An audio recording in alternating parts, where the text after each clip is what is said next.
प्रधानमंत्री ने वंदे भारत स्लीपर समेत कई रेलगाड़ियों की दी सौगात। मालदा में बोले भारत को जोड़ना प्राथमिकता। रैली को संबोधित करते हुए कहा पूर्वी भारत को भाजपा पर भरोसा। कोयला राज्य मंत्री सतीश चंद्र दुबे ने पलामू में राजहरा कोलियरी के नव संचालन कार्य का किया शुभारंभ। बोले युवाओं को रोजगार और औद्योगिक विकास को मिलेगी गति। रक्षा राज्य मंत्री संजय सेठ ने रांची में प्रदर्शनी का किया अवलोकन। विभिन्न क्षेत्रों में देश की बेटियों की उपलब्धियों को सराहा। स्टडी टेबल लैंप का किया वितरण। और भाजपा प्रदेश अध्यक्ष रांची के उरमांझी से लापता।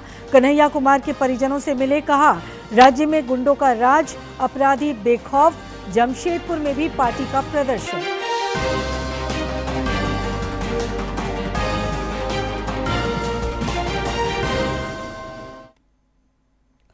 नमस्कार, खबरें झारखंड में आपका स्वागत है।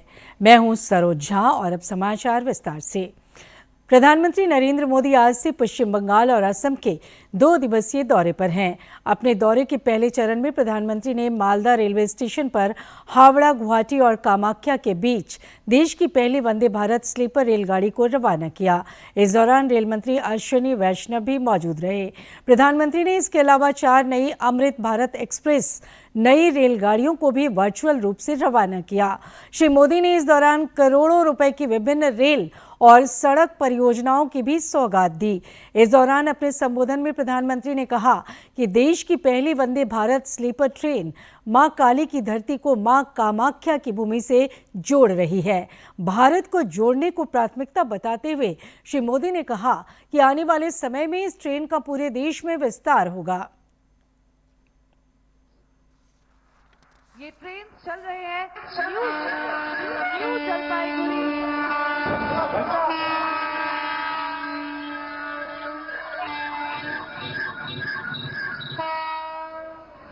ये ट्रेन चल रहे हैं न्यू जलपाईगुड़ी से नागरकोइल तक। नई रेल सेवाएं पश्चिम बंगाल को मिली हैं। इन प्रोजेक्ट से यहां के लोगों के लिए यात्रा आसान होगी और व्यापार कारोबार भी आसान बनेगा। यहां जो ट्रेन मेंटेनेंस से जुड़ी नई सुविधाएं बनी हैं, इससे बंगाल के नौजवानों को नए अवसर मिलेंगे। साथियों, बंगाल की इस पावन भूमि से आज भारतीय रेल के आधुनिकीकरण की तरफ एक और बड़ा कदम उठाया गया है। आज से भारत में वंदे भारत स्लीपर ट्रेनों की शुरुआत हो रही है। ये नई वंदे भारत स्लीपर ट्रेन देशवासियों के लंबे सफर को और आरामदायक बनाएगी, शानदार बनाएगी, यादगार बनाएगी।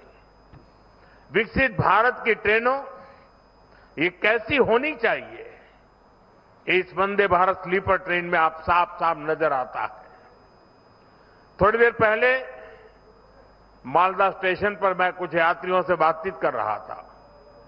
हर कोई कह रहा था कि इस ट्रेन में बैठकर एक उन्हें अद्भुत आनंद हुआ। कभी हम तस्वीरों में, वीडियो में विदेशों की ट्रेनों को देखकर कहा करते थे कि काश ऐसी ट्रेनें भारत में होती। आज हम उसी सपने को हकीकत में बदलते हुए देख रहे हैं और मैं देख रहा हूं पिछले दिनों विदेशी लोग भारत की मेट्रो की, भारत की ट्रेनों के वीडियो बनाकर दुनिया को बताते हैं कि भारत में रेलवे में किस प्रकार से क्रांति आ रही है। प्रधानमंत्री ने मालदा में भाजपा द्वारा आयोजित एक जनसभा को भी संबोधित किया। इस दौरान उन्होंने कहा कि आज हमारा देश 2047 तक विकसित होने के लक्ष्य पर काम कर रहा है और विकसित भारत के निर्माण के लिए पूर्वी भारत का विकास बहुत जरूरी है। उन्होंने कहा कि दशकों तक पूर्वी भारत को नफरत की राजनीति करने वालों ने जकड़ के रखा था, जिससे भाजपा ने मुक्ति दिलाई है। प्रधानमंत्री ने यह भी कहा है कि पूर्वी भारत को भाजपा पर भरोसा है। 2047 तक विकसित होने के लक्ष्य पर काम कर रहा है और विकसित भारत के निर्माण के लिए पूर्वी भारत का विकास बहुत जरूरी है। दशकों तक पूर्वी भारत को नफरत की राजनीति करने वालों ने जकड़ के रखा था। भाजपा ने इन राज्यों को नफरत की राजनीति करने वालों के चंगुल से, उनके चंगुल से मुक्त किया है। पूर्वी भारत के राज्यों का विश्वास अगर किसी के साथ है तो उस पार्टी का नाम है भाजपा। पलामू जिले का 15 वर्षों से वीरान पड़ा राजहरा कोलियरी एक बार फिर गुलजार हो उठा है। केंद्रीय कोयला राज्य मंत्री सतीश चंद्र दुबे ने आज इस कोलियरी के नव संचालन का शुभारंभ किया। पलामू के राजहरा कोलियरी में आज का सवेरा खुशियों की नई सौगात लेकर आया। 15 वर्षों के लंबे इंतजार के बाद केंद्रीय कोयला राज्य मंत्री सतीश चंद्र दुबे ने पूजा अर्चना के साथ इस कोलियरी के नव संचालन कार्य का शुभारंभ किया। केंद्रीय मंत्री ने इसे प्रधानमंत्री नरेंद्र मोदी के आत्मनिर्भर भारत के सपने को साकार करने की दिशा में एक बड़ा कदम बताया। प्रोडक्शन बढ़ा रहा है और कोल अब ग्लोबल ढंग से देखिएगा तो अब कहीं ना कहीं कोल इतना उत्पादन किया जाएगा कि अब हम दूसरे देश को भी बेचने का काम करेंगे। कमर्शियल माइनिंग का भी चर्चाएं बहुत तेजी में है और कमर्शियल माइनिंग का भी हम ऑक्शन कर रहे हैं। माइंस में पानी भर जाने के कारण ये कोलियरी 1.5 दशक पहले बंद हो गई थी, जिससे इलाके में बेरोजगारी और पलायन की समस्या बढ़ गई थी। पलामू सांसद विष्णुदयाल राम की निरंतर पैरवी और कोयला मंत्रालय के साथ समन्वय के बाद आज ये खदान फिर से शुरू हो सका है। सांसद ने इसे पलामू के विकास के लिए एक निर्णायक मोड़ करार दिया। वो संसदीय क्षेत्र की जनता के लिए बहुत खुशी की बात है और मैं भी काफी उत्साहित हूँ कि यहाँ के लोगों को रोजगार मिलेगा, यहाँ के लोगों को प्रत्यक्ष अप्रत्यक्ष रूप से फायदा होगा, व्यवसाय बढ़ेगा। आधुनिक मशीनों के इस्तेमाल से न केवल उत्पादन बढ़ेगा बल्कि CSR फंड के माध्यम से स्थानीय गांवों में शिक्षा, स्वास्थ्य और बुनियादी सुविधाओं का भी विस्तार होगा। CCL प्रबंधन ने स्पष्ट किया है कि खदान में सुरक्षा और पर्यावरणीय मानकों का सख्ती से पालन किया जा रहा है।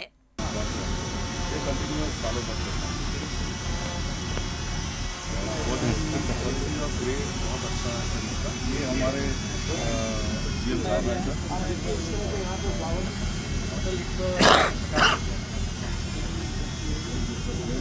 ग्रेड ऑफ फूड क्या है,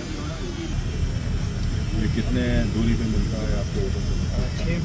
राजहरा कोलियरी के पुनर्जीवित होने से न केवल पलामू की धरती से काला सोना निकलेगा बल्कि यहाँ के हजारों परिवारों के जीवन में समृद्धि की नई चमक भी बिखरेगी।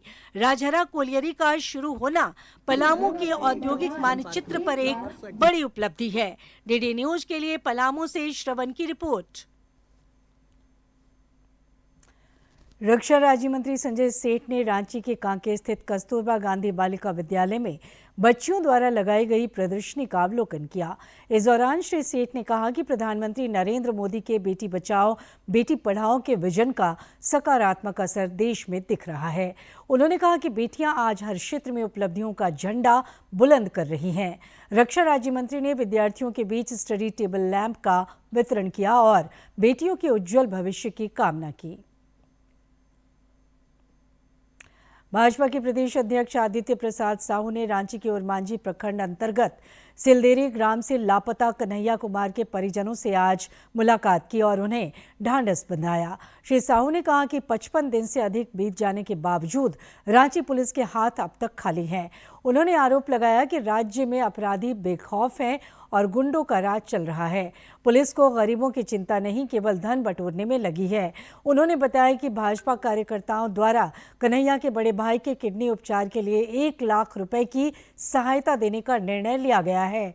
भाजपा प्रदेश अध्यक्ष ने कहा कि यदि 1 सप्ताह के भीतर मासूम कन्हैया कुमार को ढूंढने के लिए ठोस और निर्णायक कार्रवाई नहीं की गई तो रांची बंद किया जाएगा। इधर लाहौर नगरी जमशेदपुर में पिछले कुछ दिनों से लगातार हो रही चोरी, डकैती, लूटपाट और अपहरण की घटनाओं को लेकर राजनीति गर्मा गई है। शहर की बिगड़ती कानून व्यवस्था के खिलाफ आज भारतीय जनता पार्टी ने आक्रामक रुख अपनाते हुए जमशेदपुर एसएसपी कार्यालय का घेराव किया। जमशेदपुर में अपराधियों के बढ़ते दुस्साहस और पुलिस की कथित निष्क्रियता के खिलाफ आज भाजपा ने जोरदार प्रदर्शन किया।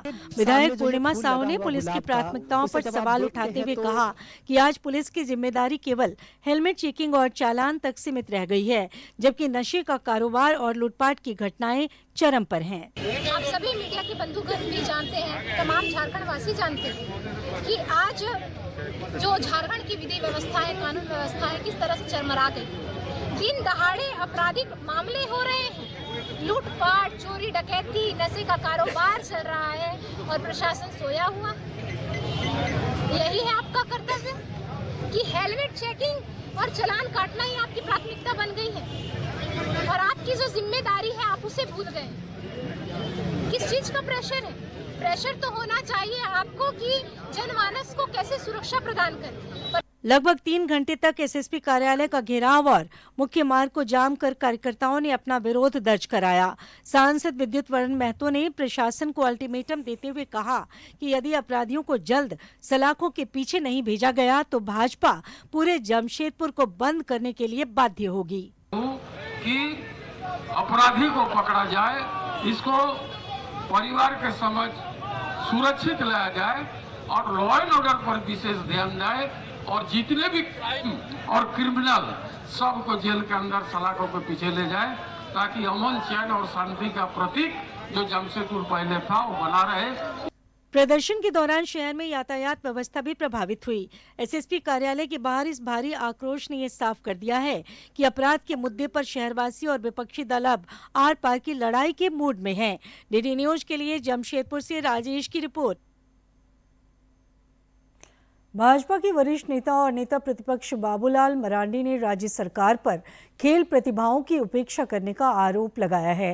एक सोशल मीडिया पोस्ट में श्री मरांडी ने बताया कि झारखंड की बेटी धनबाद जिले के बागमारा निवासी अनु कुमारी ने चीन में आयोजित पेंटाथलॉन और लेजर रन में कांस्य पदक जीतकर देश का और अपने राज्य का नाम रोशन किया था।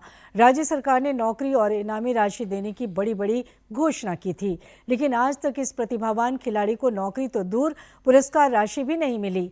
उन्होंने कहा कि झारखंड में युवा प्रतिभाओं के साथ धर्म, जाति और वोट बैंक के आधार पर अन्याय बंद होना चाहिए।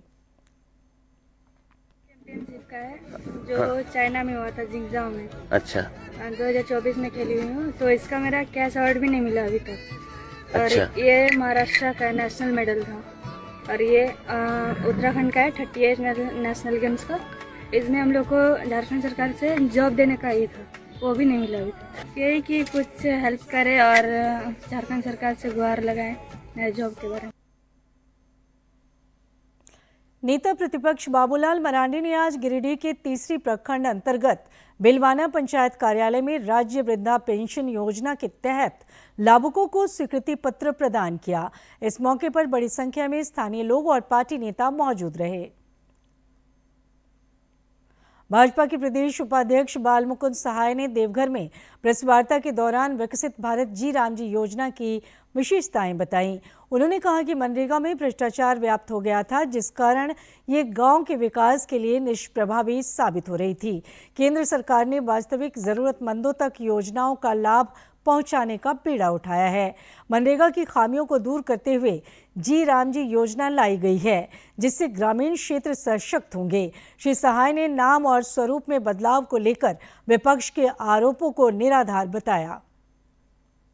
आज जब से प्रधानमंत्री मोदी जी आए हैं, गांव का विकास आगे बढ़ा है, गांव की ज़रूरतों में अंतर आया है।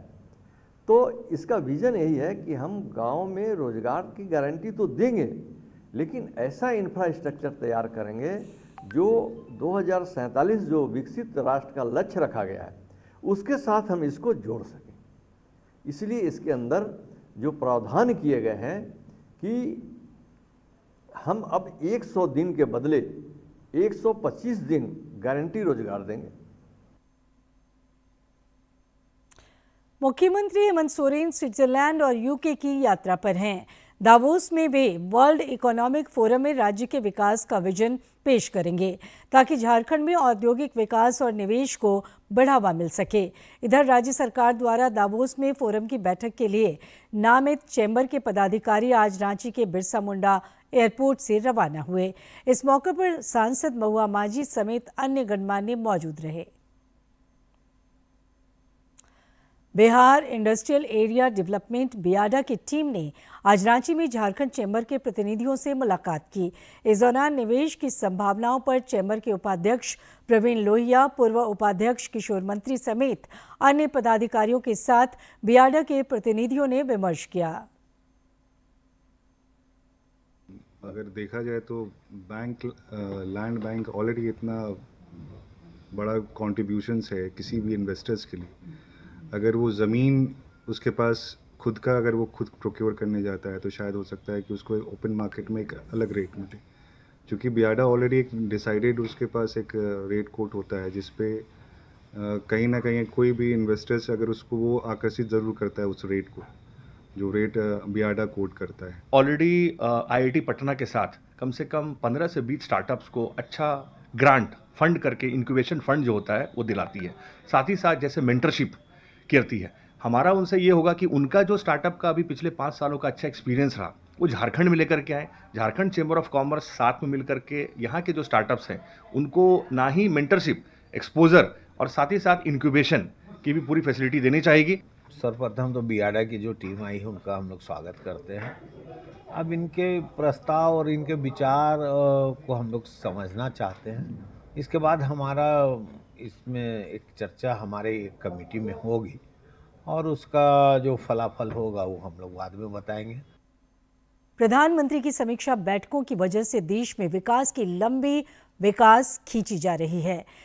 इसने महाराष्ट्र के उरण शहर और नवी मुंबई क्षेत्र को जोड़ने वाली उरण रेलवे ने स्थानीय यात्रा को आसान और सुरक्षित बना दिया है।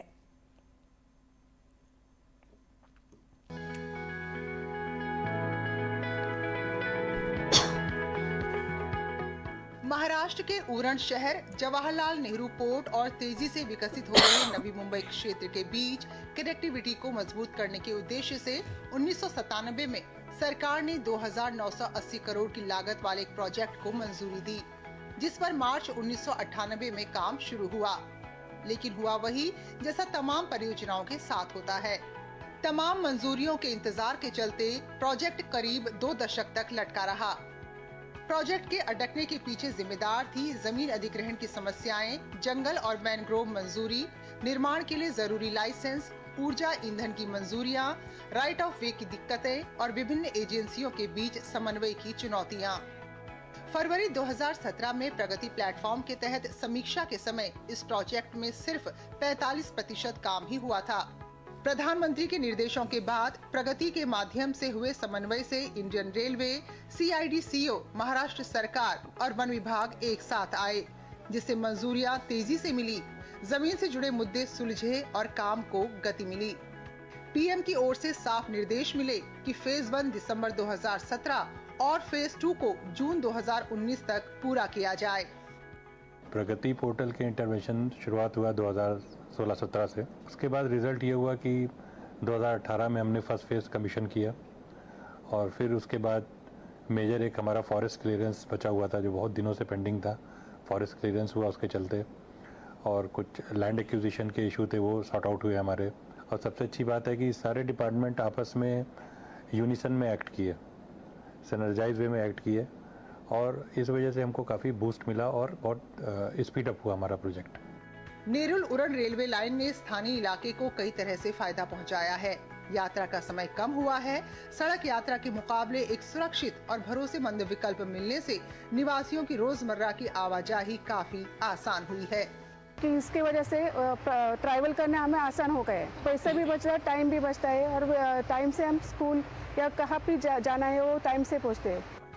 इस रेलवे लाइन का पहला चरण वर्ष 2018 में शुरू हुआ, जबकि खारकोपर उरण सेक्शन का उद्घाटन जनवरी 2024 में किया गया। आज यात्री से नए रेल रिंग से संतुष्ट हैं। क्योंकि इससे भरोसेमंद सेवा मिली, सफर का समय घटा और सड़क पर ट्रैफिक के दबाव में भी काफी कमी आई। जब से ये रेलवे स्टेशन बना है चरघर का, तब से मुझे ट्रैवलिंग करने के लिए बहुत आसान हुआ है, बिकॉज मेरे को बहुत नजदीक भी गिर रहा है मेरे काम से। ये कॉरिडोर अब स्थानीय निवासियों, पोर्ट कर्मचारियों, उद्योगों के साथ साथ नवी मुंबई अंतर्राष्ट्रीय हवाई अड्डे से जुड़े कर्मचारियों और यात्रियों के लिए एक अहम आवागमन की जीवन रेखा बन चुका है। ये दिखाता है कि कैसे प्रगति प्लेटफॉर्म रुके हुए प्रोजेक्ट्स को नागरिक केंद्रित नतीजों में बदलने में प्रभावी भूमिका निभा रहा है।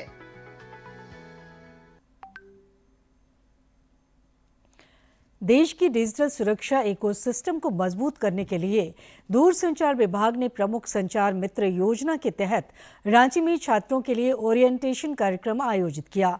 एमिटी यूनिवर्सिटी और IIIT रांची के छात्रों ने सक्रिय रूप से भाग लिया, जिन्हें साइबर अपराध और दूरसंचार सुरक्षा पर जमीनी स्तर पर जागरूकता फैलाने के लिए संचार मित्र के रूप में शामिल किया गया है।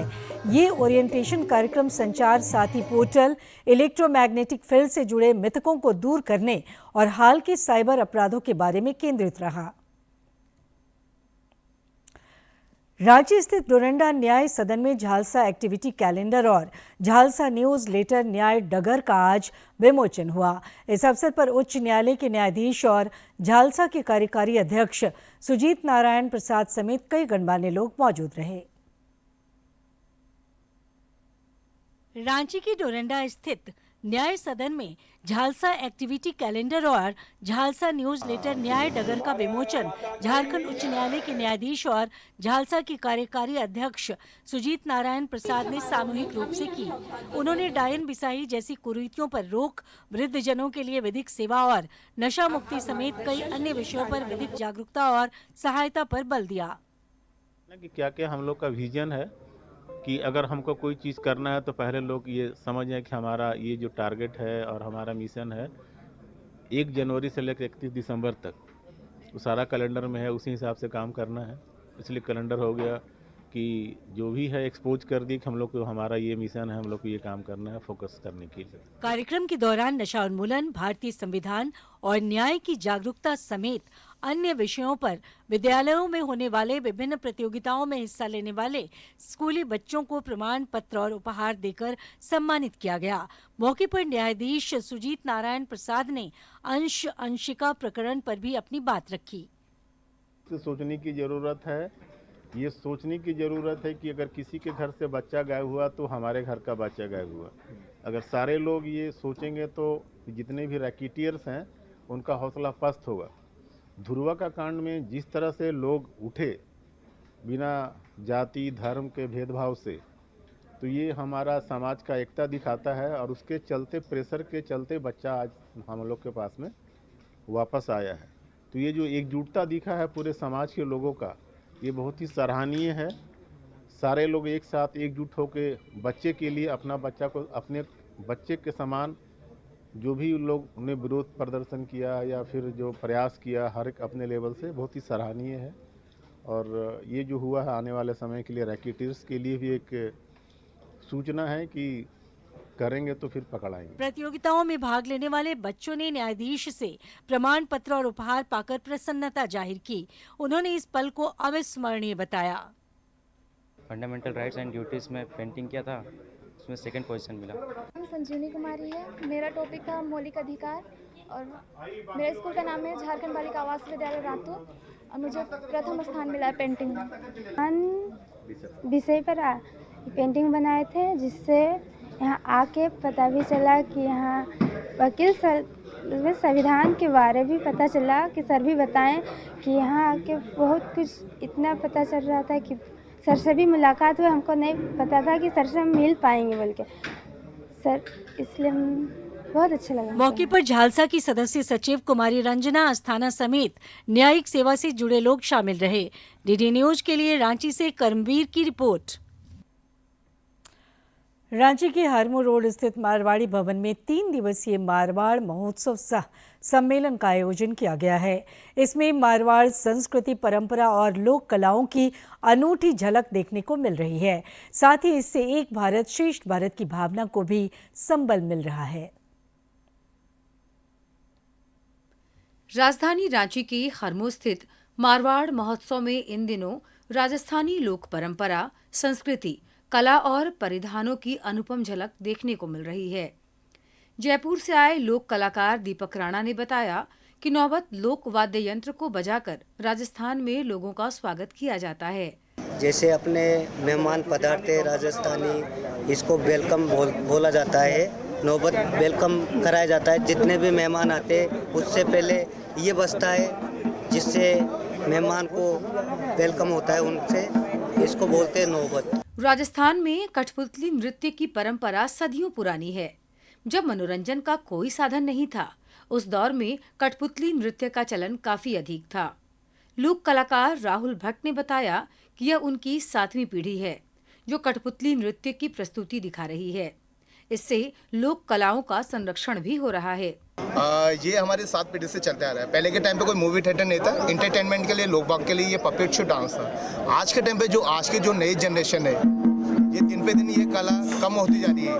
हम चाहते हैं जो जनरेशन है, पहले जो इंटरेस्ट लेते थे लोक बाग, पहले की जैसे आज के टाइम पे इंटरेस्ट लोगे तो इस कला को बढ़ावा मिलेगा। महोत्सव में आए लोगों को मेले के दृश्य ने अपनी ओर आकर्षित किया। यहाँ हर कदम पर लोगों को राजस्थान की परंपरा ने मोह लिया, चाहे वह लोक वाद्य यंत्र, परंपरा, राजशाही रहन सहन हो या अन्य पहलुओं की बात हो।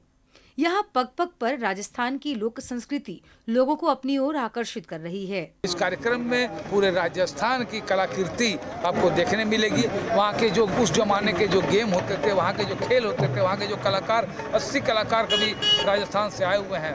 पूरे खान पान, बैठने का तरीका, पहनने का सलीका, खाने का सलीका जो कि विरासत में मिला है मारवाड़ी समाज को, वो यहाँ हमने प्रदर्शित किया है। मारवाड़ी समाज एक राजस्थानी संस्था है। ये जो है सारा जो है राजस्थान कल्चर का यहाँ दिखाया जा रहा है।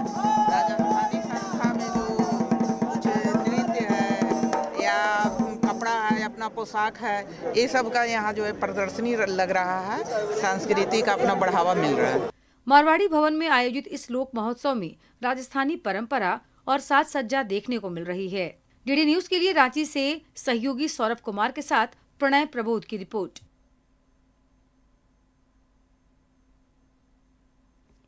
और अंत में इस बुलेटिन के मुख्य समाचार एक बार फिर।